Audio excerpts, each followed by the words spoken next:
Oh, I saw your question in the email here.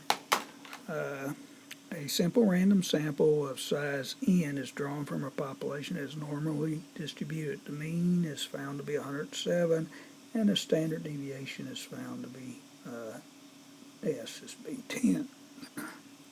So that's sample, standard deviation.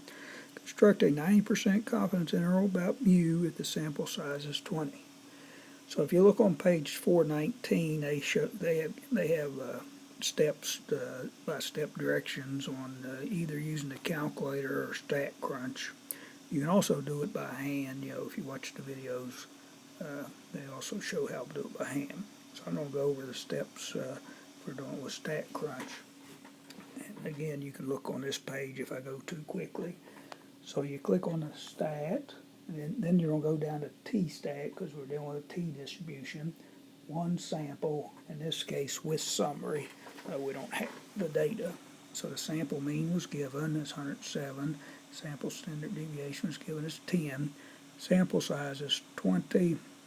And in the first case, they want a 90% confidence interval. So you click that radio button, click 9.9, hit compute, and it'll give you the correct lower and upper limits.